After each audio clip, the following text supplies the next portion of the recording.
Je vous avais dit qu'il y aurait une vidéo sur les détails de l'épisode 8 de X-Men 97. Et bien sachez qu'il y en a 1, 2, 3, 4, 5, 6, 7. Il y a 7 détails dont j'ai envie de vous parler dans l'épisode 8 de X-Men 97. Bien évidemment, si tu n'as pas vu l'épisode, je te conseille de quitter la vidéo pour ne pas être spoilé. Et si tu as vu l'épisode, eh bien, bienvenue à toi, pose-toi, tu peux prendre des biscuits, tu prends des cookies, un petit café, voilà, tranquille. Et nous, on va commencer tout de suite par le premier détail. Attention, je spoil, c'est parti. Ce détail, qui est donc sur le bras de Magneto. Peut-être que certains d'entre vous ne l'ont pas compris, ou se sont dit, ouais, c'est juste des chiffres, quoi. Peut-être que vous avez pensé que c'est une expérience du grand ennemi, dont j'ai oublié le nom, là, Bastion, voilà, c'est ça. Eh bien non, c'est tout simplement une référence à la manière dont les soldats pas très gentils de la Seconde Guerre mondiale, j'ai envie de te dire, nommaient, on va dire ça comme ça, les personnes exportées dans les camps de concentration, notamment les personnes juives. Et ça relie directement au lien de Magneto, qui est donc un juif de naissance, et qui a été expatrié dans des camps de concentration dans son histoire, là où ses parents d'ailleurs ont perdu la vie. Ça, c'est la manière dont les Allemands pas très sympas nommaient, on va dire, les noms. Genre, tu arrivais dans un camp de concentration, tu n'avais plus d'identité, tu avais un chiffre, un code, et ça relie directement à ça. C'est un petit détail qui est assez intéressant, qui ramène directement au passé de Magneto et à la Seconde Guerre mondiale, que j'ai beaucoup aimé. Autre petit détail qu'on a vu également, c'est sur cette image. Alors, on va pas parler ici de la petite statuette qui ressemble à un sentinelle, on va parler du petit journal. Je pense que vous l'avez vu, ce petit journal, c'est un journal de la Stark Expo, qui semble donc exister aussi dans cet univers, confirmant bel et bien que Iron Man semble exister dans cet univers, puisque Stark existe. Alors, est-ce que là c'est à l'époque de son père Howard, ou est-ce que c'est déjà à l'époque de Tony Stark? Je pense que c'est plutôt à l'époque de Tony Stark, parce que bon, là on doit être en 97, Tony Stark était déjà présent, et Captain America qui est là, il y a certains personnages qui sont présents, donc je pense que ça c'est un journal de chez Stark Industries à l'époque donc de Iron Man. Alors après tu vas me dire que c'est la maison d'enfance de Bastion, donc c'est peut-être encore à l'époque de Howard Stark, parce que Tony Stark devait être gosse à l'époque. Autre détail, et ça c'est très cool d'avoir vu ça, c'est un caméo du Docteur Doom.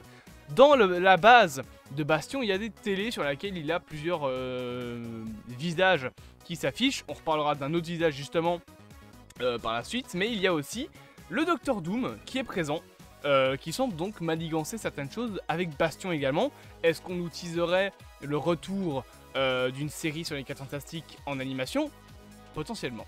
Autre détail, directement, je passe du coq à l'âne, c'est ce détail-là. Alors, c'est assez compliqué à avoir, celui-là, je l'avoue, mais c'est un détail de ce petit bonhomme qu'on voit à la télé. On voit même pas l'entièreté de son nom, mais en gros, c'est William Stryker, un des antagonistes, enfin pas des antagonistes principaux, mais un antagoniste assez important quand même dans l'univers X-Men, voire même, non, en fait c'est un des principaux, qui était d'ailleurs dans les films X-Men. Donc il est présent, il fait un petit caméo, William Stryker, en tant que vieux, contrairement où dans les films, il semble quand même plutôt jeune. Autre détail également, c'est cette image, qui n'est pas vraiment un détail, mais en gros, durant ce moment dans l'épisode, Cable et le fauve, donc Hank, vont à un moment citer un lieu, à savoir Camartage. Camartage qui est bien évidemment la cité des sorciers qu'on a vu notamment dans Doctor Strange 2. Et je pense que c'est tout. Non, on la voit pas dans Shang-Chi, c'est un autre lieu qu'on voit. Je crois, ouais, c'est ça. Donc, on nous cite Camartage comme étant bel et bien présent, ce qui semble vouloir dire que les sorciers suprêmes sont présents. Peut-être que Doctor Strange l'est aussi. En plus, il fait un caméo, je pense, dans la série Spider-Man ou dans la série X-Men, je sais plus. Dans une des deux séries, je pense que c'est dans la série X-Men ou dans la série Spider-Man. Non, je sais peut-être Spider-Man. Je sais que dans Spider-Man, il y a le Punisher, mais je sais pas s'il y a Strange. En vrai, je peux regarder là, j'ai une image de tous les personnages qui sont présents. Il y a Madame Web, il y a Scarlet Spider qui est présent, il y a le Punisher, mais je ne pense pas qu'il y avait Doctor Strange. Je pense que c'est dans la série d'animation X-Men. Autre détail, bien évidemment, je reviens pour vous parler un petit peu de ces fameuses têtes sur les écrans. C'est encore une fois dans le lieu où Bastion a enfermé Magneto, et c'est ce petit bonhomme. Vous ne le reconnaîtrez clairement pas si vous y connaissez pas en comics ou si vous n'avez jamais lu de comics, mais ce petit bonhomme, c'est le Baron Zemo. Baron Zemo qu'on a déjà vu dans le MCU, on l'a vu dans Captain America Civil War et dans Falcon and the Winter Soldier, et il est notamment lié au fameux OZT que l'on a vu dans les épisodes justement de la série X-Men 97. Et je termine ma petite vidéo sur un 7e et dernier détail de l'épisode, à savoir l'apparition, bon ça je pense que ce détail là c'est même plus un détail, hein, c'est gros comme une maison, si vous l'avez pas, sortez de votre grotte, c'est bien évidemment le caméo de Spider-Man qui est présent, on le voit à New York assister à l'extinction de l'électricité sur Terre, dans le sens où Magneto en a assez, comme il le dit, donc il éteint littéralement toute l'énergie électrique et tout sur Terre en recontrôlant un petit peu, en revenant conquérir un petit peu la Terre, enfin entre guillemets. Donc Magneto was right, bien évidemment. Et on a ce petit caméo de Spider-Man qui a été confirmé par le scénariste Beau de Mayo comme étant le Spider-Man de la série Spider-Man Animated. On avait déjà eu dans le premier épisode un journal qui passait du Daily Bugle où Spider-Man était supposé comme un mutant, genre il y avait Is Spider-Man a mutant, donc est-ce que Spider-Man est un mutant?